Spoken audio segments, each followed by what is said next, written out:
Hello guys, কেমন আছো তোমরা? আশা করি তোমরা খুব ভালো আছো। আজকে বেরিয়ে পড়েছি রেডি হয়ে একটা জায়গায় যাবো বলে। সেই জায়গাটা হলো আমাদের এখানকার কাছাকাছি বাসন্তী পুজো। তো সেখানে যাওয়ার জন্য আমি আমার জায়ের ছেলে সকলে মিলে বেরিয়ে পড়েছি। আর সকলে বলতে আমরা তিনজনই। আর দেখো, আমার ছেলে তো নাচতে নাচতে যাচ্ছে মেলা দেখবে বলে। তো চলো, ও সাইকেলটা বের করে নিয়েছে। সাইকেল থেকে তোমরা বুঝতেই পারছো মেলাটা খুব একটা দূর না। আর আমাদের এখানে চারিদিকে দেখো কতটা সবুজ, প্রচুর গাছপালা এখানে রয়েছে। আর এই দেখো, আমার জায়ের ছেলে তার ভাইয়ের সাথে দুষ্টুমি শুরু করে দিয়েছে। দেখো, ওর পেছনে বসে গেছে। আর আমার ছেলে তো খুবই আনন্দ করছে, যেহেতু ও মেলায় যাবে তাই।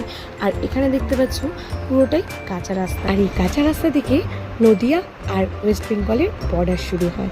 আমরা পৌঁছে গেছি কথা বলতে বলতে। এখানে দেখতে পাচ্ছ কতটা সুন্দর তৈরি করেছে তারা প্যান্ডেলটা। আর ঠাকুরটাও এনেছে খুবই সুন্দর। যেহেতু আজকে অষ্টমী ছিল তাই আজকে এখানে যজ্ঞ হয়েছে আর আমাদেরকে প্রসাদ দিয়ে দিয়েছে।